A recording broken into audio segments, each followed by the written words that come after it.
നമുക്കെല്ലാവർക്കും അറിയാം, ഇന്നലെ ഓഗസ്റ്റ് 15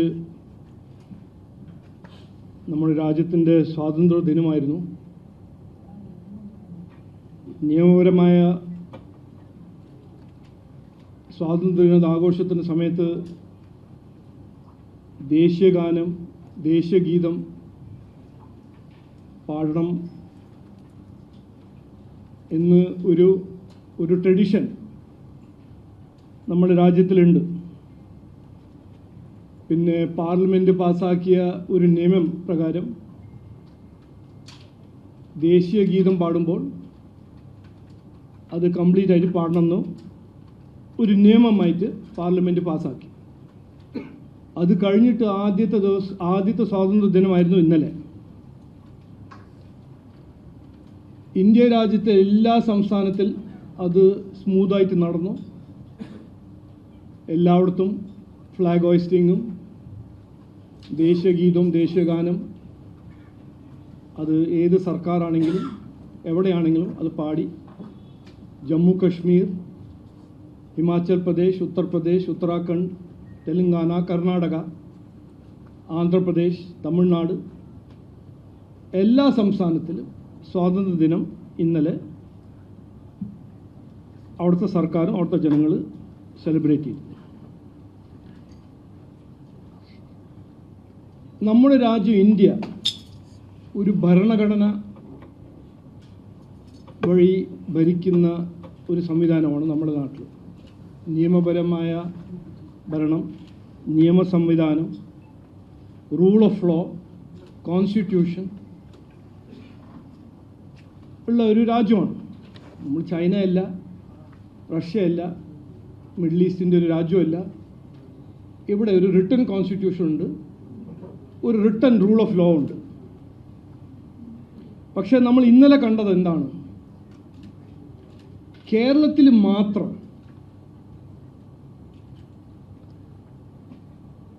ഈ ദേശീയ ഗീതം പാടാൻ ഇവിടെ സംസ്ഥാന സർക്കാർ അനുവദിച്ചില്ല. അവർ ഒരു റിട്ടൺ സർക്കുലർ പ്രകാരം അവരുടെ റിട്ടൺ സർക്കുലറിൽ എഴുതിയിരിക്കുന്നത് ദേശീയ ഗാനം മാത്രമാണ് പാടേണ്ടത്. ഇത് ചെയ്യുന്ന മുഖ്യമന്ത്രി ഭരണഘടനേൻ്റെ ഭരണഘടനമേൽ വെച്ച് പ്രതിജ്ഞ എടുത്തതാണ്. റൂൾ ഓഫ് ലോ പാലിക്കും, ഭരണഘടനയെ ലംഘിക്കില്ല, പാലിക്കും എന്ന് പ്രതിജ്ഞ എടുത്ത വ്യക്തിയാണ് ഇന്ന് ഈ സംസ്ഥാനത്തിൻ്റെ മുഖ്യമന്ത്രി. അപ്പോൾ ഇതിനെക്കുറിച്ച് രണ്ട് കാര്യങ്ങൾ ഇന്ന് ഞങ്ങൾ കൃത്യമായി BJP പറയാൻ ആഗ്രഹിക്കുന്നു. ഞങ്ങളുടെ നിലപാട് ഇതിനെക്കുറിച്ച് എന്താണെന്ന് ഞാൻ ജനങ്ങൾ മുമ്പിൽ വയ്ക്കാൻ ആഗ്രഹിക്കുന്നു. ഒന്ന്, ഇതിലൊരു സംശയവുമില്ല, ഈ സർക്കാർ, VD സതീശൻ നയിക്കുന്ന ഈ സർക്കാർ രാജ്യത്തിൻ്റെ നിയമങ്ങൾ പാലിച്ചിട്ടില്ല, നിയമങ്ങളെ ലംഘിച്ചു. ഇത് ഈ നാട്ടിൽ, ഈ രാജ്യത്തിൽ ഏത് നിയമങ്ങൾ പാലിക്കാൻ താല്പര്യമില്ല, അത് തീരുമാനിക്കാൻ ആർക്കും അനുവാദമില്ല. നിയമങ്ങൾ പാലിക്കണം, നിയമങ്ങൾ ലംഘിച്ചാൽ അതിൻ്റെ കോൺസിക്വൻസസ് ഉണ്ടാവും എന്ന് ഇന്ന് ഞങ്ങൾ പറയാൻ ആഗ്രഹിക്കുന്നു. അതിൽ ഒരു സംശയം ഉണ്ടാകാൻ പാടില്ല. എന്തായിരിക്കും കോൺസിക്വൻസസ്? അത് ലീഗലായിരിക്കോ, പൊളിറ്റിക്കലായിരിക്കോ, ലീഗലും പൊളിറ്റിക്കലായിരിക്കോ? ഇതെല്ലാം വരാൻ പോകുന്ന ദിവസങ്ങൾ ഞങ്ങൾ അതെല്ലാം ജനങ്ങൾ മുമ്പിൽ ഞങ്ങൾ മുമ്പോട്ട് അവതരിപ്പിക്കും. പക്ഷേ ചെയ്തത് ഇതിലാർക്കും ഒരു സംശയം ഉണ്ടാകാൻ പാടില്ല. റൂൾ ഓഫ് ലോയിൽ വിശ്വസിക്കുന്ന ആരാണെങ്കിലും, ഭരണഘടനയിൽ വിശ്വസിക്കുന്ന ആരാണെങ്കിലും എല്ലാവർക്കും ഒരു സംശയവും ഉണ്ടാവാൻ പാടില്ല. ഇന്നലെ ഭരണഘടനയും ലംഘിച്ചു, നിയമ സംവിധാനത്തിനെയും ഈ സർക്കാർ മനഃപൂർവ്വം ലംഘിച്ചു. രണ്ടാമത്തെ കാര്യം, ഇത് കർണാടകയിൽ കോൺഗ്രസ് സർക്കാർ ദേശീയ ഗീതം പാടുമ്പോൾ, തെലങ്കാനയിൽ കോൺഗ്രസ് സർക്കാർ ദേശീയ ഗീതം പാടുമ്പോൾ, ഹിമാചൽ പ്രദേശിൽ BJP അല്ലാത്ത കോൺഗ്രസ് സർക്കാർ ദേശീയ ഗീതം പാടുമ്പോൾ, ജമ്മു ആൻഡ് കശ്മീർ ഒരു മുസ്ലിം മെജോറിറ്റി സ്റ്റേറ്റിൽ ദേശീയഗീതം പാടുമ്പോൾ എന്തുകൊണ്ട് കേരളത്തിൽ മാത്രം, എന്ത് കാരണവശാലാണ് ഈ കേരളത്തിൽ മാത്രം ഇത് നടക്കുന്നത്? ഇത് ചോദിക്കേണ്ട ഒരു ചോദ്യമാണ്. ഇതിൻ്റെ മറുപടി ഞങ്ങൾ നിലമ്പൂർ ബൈ ഇലക്ഷൻ്റെ സമയത്ത് ഞാൻ പറഞ്ഞൊരു കാര്യം, പാർട്ടി മുമ്പോട്ട് വെച്ചൊരു കാര്യം ഞാൻ ഇന്ന് ജനങ്ങളെ ഓർമ്മിപ്പിക്കുന്നു. ഇന്ത്യൻ യൂണിയൻ മുസ്ലിം ലീഗും ജമാഅത്തെ ഇസ്ലാമിനെയും കേരള രാഷ്ട്രീയത്തിൽ മെയിൻ സ്ട്രീം ചെയ്ത് അവർ ഭരണത്തിനെ കൺട്രോൾ ചെയ്യാൻ തുടങ്ങിയാൽ അപകടം ഇവിടെ ഉണ്ടാവും എന്ന് ഞങ്ങൾ അന്ന് പറഞ്ഞതാണ്. 80 കൊല്ലം മുമ്പേ ഈ ഇന്ത്യനെ പാർട്ടിഷൻ ചെയ്തത് ഇന്ത്യൻ മുസ്ലിം ലീഗും അത് നയിക്കുന്ന ജിന്നയായിരുന്നു. ഇന്ന് മറ്റൊരു സംസ്ഥാനത്തിൽ ഒരു വിഷയമില്ല, പ്രശ്നമില്ല. പക്ഷെ ഇവിടെ മാത്രം ഈ പ്രശ്നമുണ്ട്. എന്താണ് അതിൻ്റെ കാരണം? ഇന്ത്യൻ യൂണിയൻ മുസ്ലിം ലീഗും ജമാഅത്തെ ഇസ്ലാമിയും കൺട്രോൾ ചെയ്യുന്ന വി.ഡി. സതീശൻ്റെ സർക്കാർ. ഞാനിത് ഒരു രാഷ്ട്രീയത്തിന് വേണ്ടിയിട്ടോ ഒരു വിവാദം സൃഷ്ടിക്കാനല്ല പറഞ്ഞത്. ഏറെ ഉത്തരവാദിത്വം കൊണ്ടും റെസ്പോൺസിബിലിറ്റി പറയുന്ന എന്താണ് വ്യത്യാസം കർണാടകയും കേരളത്തിലും, എന്താണ് വ്യത്യാസം തെലങ്കാനയും കേരളത്തിൻ്റെ കോൺഗ്രസ് ഭരണത്തിൽ? ഒരൊറ്റ വ്യത്യാസമേ ഉള്ളൂ. ഇന്ത്യൻ യൂണിയൻ മുസ്ലിം ലീഗ് ജമാഅത്തെ ഇസ്ലാമിൻ്റെ ഈ സർക്കാരിൻ്റെ മേൽ ഒരു ഇൻഫ്ലുവൻസ് അല്ല, കൺട്രോൾ. മുസ്ലിംസിന് ഇതൊരു ഇഷ്യൂ അല്ല, ക്രിസ്ത്യാനികൾക്കൊരു ഇഷ്യൂ അല്ല, ഹിന്ദുക്കൾക്കൊരു ഇഷ്യൂ അല്ല. ദേശീയ ഗീതം, ദേശീയ ഗാനം അവരാരെയും ബാധിക്കുന്നില്ല. ഒന്ന് ആലോചിക്കൂ. ദേശീയ ഗാനം ജനഗണമന ഇന്നിപ്പോൾ ഞാൻ തീരുമാനിച്ചാൽ എനിക്ക് പാടണ്ട, കാരണം അതിൽ എൻ്റെ സംസ്ഥാനത്തിൻ്റെ പേരില്ല, ദ്രവിഡ് മാത്രമേ ഉള്ളൂ എന്ന് പറഞ്ഞ് എനിക്ക് ചെയ്യാൻ പറ്റുമോ? പിന്നെ എങ്ങനെയാണ് ഈ മുസ്ലിം ലീഗ് പറയുന്നത് വന്ദേ മാത്രം ഞങ്ങൾക്ക് പാടാൻ കഴിയില്ല എന്ന്? ഇത് ചോദിക്കേണ്ട ചോദ്യമാണ്. ഇവിടെ വിഭജിക്കാനും ആ രാഷ്ട്രീയം, മുഹമ്മദ് അലി ജിന്നയുടെ രാഷ്ട്രീയം ഇന്ത്യൻ യൂണിയൻ മുസ്ലിം ലീഗ് ഇവിടെ കൊണ്ടുവരാൻ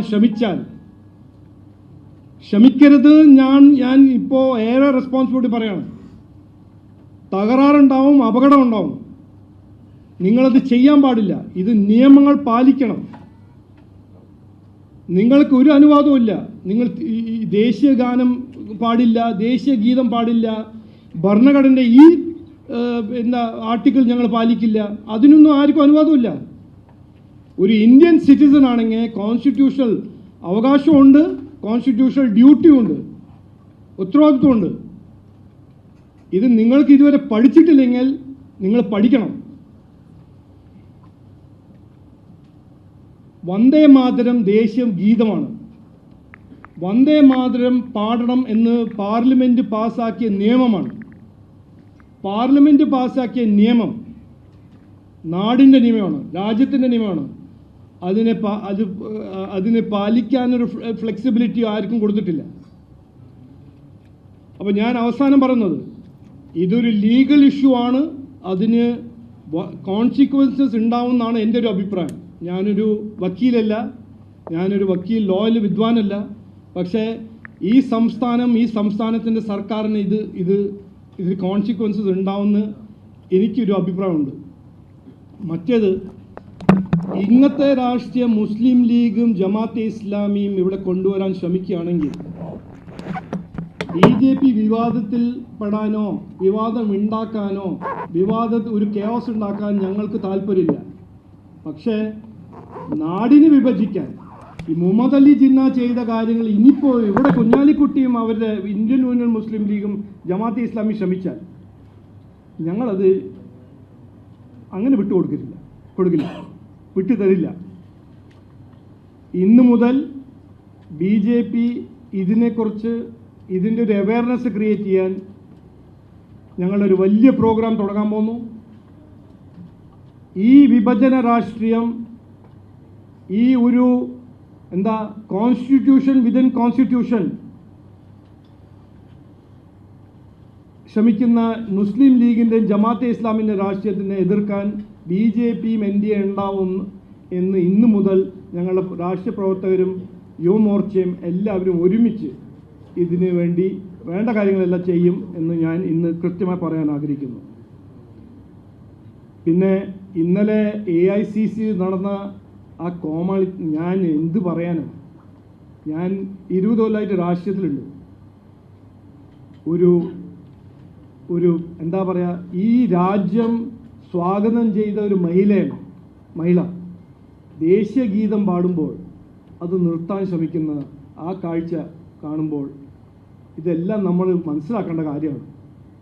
ഇവരുടെ രാഷ്ട്രീയം എന്താണ്, ഇവരുടെ താല്പര്യം എന്താണ്, ഇവരുടെ ലക്ഷ്യം എന്താണ്? ജനങ്ങളുടെ പേരിൽ എത്ര കൊല്ലം രാഷ്ട്രീയം ചെയ്ത ഈ പാർട്ടിയാണ് ഈ കോൺഗ്രസ് പാർട്ടി. ഇന്ന് പോളിറ്റിക്സിന് വേണ്ടി, രാഷ്ട്രീയത്തിന് വേണ്ടി ഏത് ലെവലിലും പോകും. മുസ്ലിം ലീഗിൻ്റെ മുമ്പിൽ പോയി സറണ്ടർ ചെയ്യാൻ തയ്യാറാണ്. ഭരണഘടനയെതിരെയും നിയമം സംവിധാനത്തിൻ്റെ എതിരെയും പ്രവർത്തിക്കാൻ തയ്യാറാണ്. ഇതാണ് അപകട രാഷ്ട്രീയം. ഞങ്ങൾ അന്ന് പറഞ്ഞ കാര്യം ഇന്ന് ശരിക്കും നമ്മൾ അനുഭവിക്കുന്നു എന്ന് മാത്രം പറഞ്ഞ് നിർത്തുന്നു.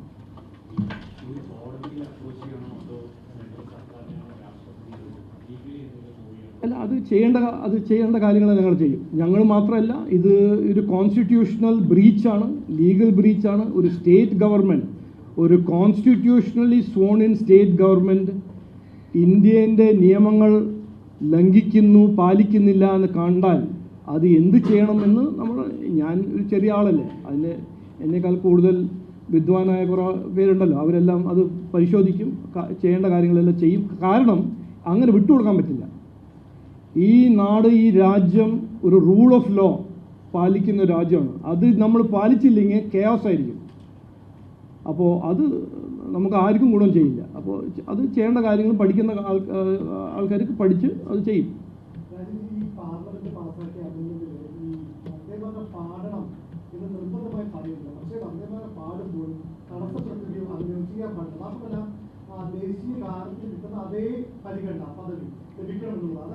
ഇതിൽ അത് ഹോം മിനിസ്ട്രി അത് പറഞ്ഞു, ഓർഡർ ഹോം മിനിസ്ട്രി പറഞ്ഞിട്ടുണ്ട്. ഫ്ലാഗ് ഫോൾഡിങ്ങിൻ്റെ സമയത്തും അൺഫോൾഡിങ്ങിൻ്റെ സമയത്ത് ദേശീയ ഗീതവും ദേശീയ ഗാനം പാടണം. അത് നിയമം, ദേശീയ ഗീതവും ദേശീയ ഗാനം. അപ്പോൾ ഇതിൽ നോക്കാം, ഞാനിപ്പോൾ ഇവിടെ ലീഗൽ ചർച്ച ചെയ്യാൻ എനിക്ക് താല്പര്യമില്ല. നിങ്ങളെല്ലാവരും ലീഗൽ എക്സ്പെർട്ട് ആയിരിക്കും, നോ ഇഷ്യൂ. നിങ്ങളുടെ ലീഗൽ നോളജ് നിങ്ങൾ വെച്ചോളൂ, നോ ഇഷ്യൂ. ഇത് ചെയ്യേണ്ട കാര്യങ്ങൾ പഠിച്ച് പരിശോധിച്ച്, ഞാൻ പ്രൈമ ഫേസി പഠിച്ചിട്ടാണ് ഞാൻ പറഞ്ഞത്. ഇവിടെ നിയമ ലംഘന നടന്നിട്ടുണ്ട് എന്ന് എനിക്കൊരു സംശയമില്ല. പിന്നെ ഞാൻ കൺസൾട്ട് ചെയ്ത കോൺസ്റ്റിറ്റ്യൂഷൻ ലോയേഴ്സിനും ഒരു സംശയമില്ല.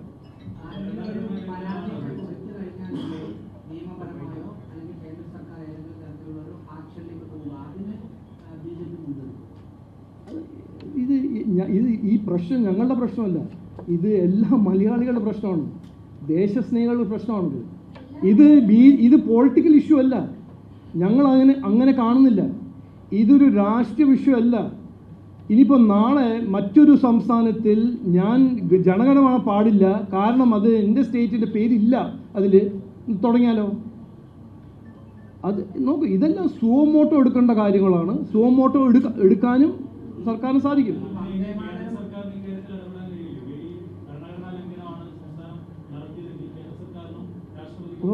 കഴിയും എന്നാണ് എൻ്റെ ഒരു അഭിപ്രായം. എന്താണ്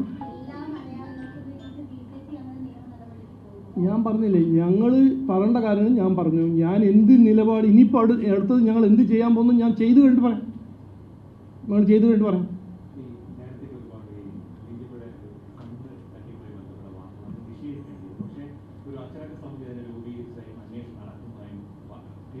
അത് കമലേഷൻ, അത് നിങ്ങളാണ് പറയുന്നത്. എനിക്കിതുവരെ അതിനെക്കുറിച്ച് ഒരു വാർത്തയും കിട്ടിയിട്ടില്ല. ഞാൻ TV കാണുമ്പോൾ നിങ്ങൾ തീരുമാനിക്കുന്നു, നിങ്ങൾ ചർച്ച ഉണ്ടാക്കുന്നു. ഇനി നിങ്ങൾ തന്നെ തീരുമാനിച്ചോളൂ ആരാണ് എടുത്തത്, എന്താണ് ഡിസിപ്ലിനറി കമ്മിറ്റി തീരുമാനിച്ചത്, നിങ്ങൾ പറഞ്ഞോളൂ. നിങ്ങൾ എനിക്കൊരു മെമ്മോ ആയിട്ട് അയച്ചാൽ മതി.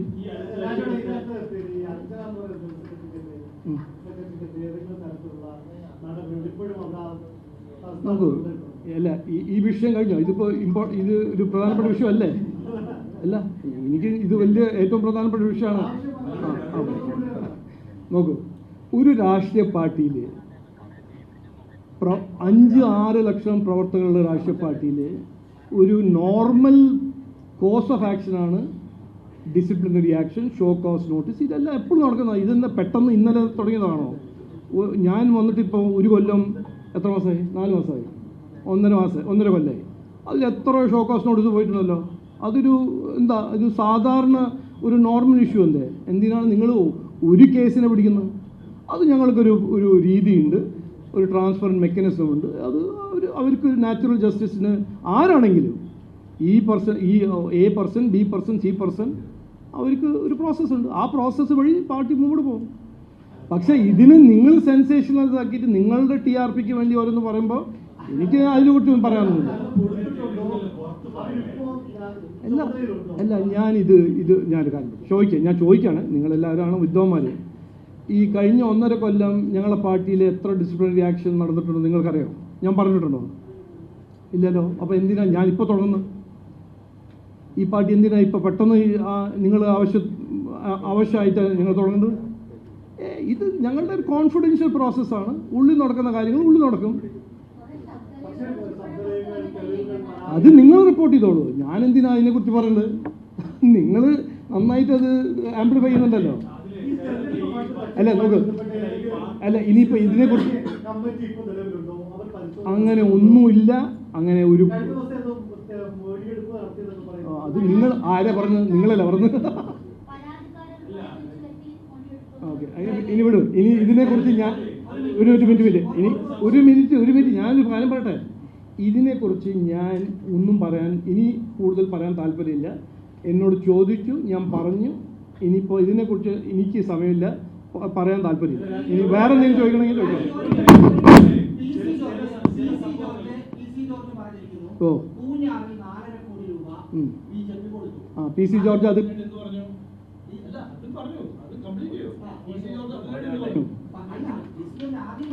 ആദ്യം പറഞ്ഞു. ഓക്കെ, അത് കഴിഞ്ഞിട്ട് എന്ത് പറഞ്ഞു? അത് അല്ല, മുഴുവൻ സ്റ്റോറി കഥ പറയുമ്പോൾ എൻ്റെ ആദ്യത്തെ ചാപ്റ്ററും ഫൈനൽ ചാപ്റ്റർ പറയുന്നത്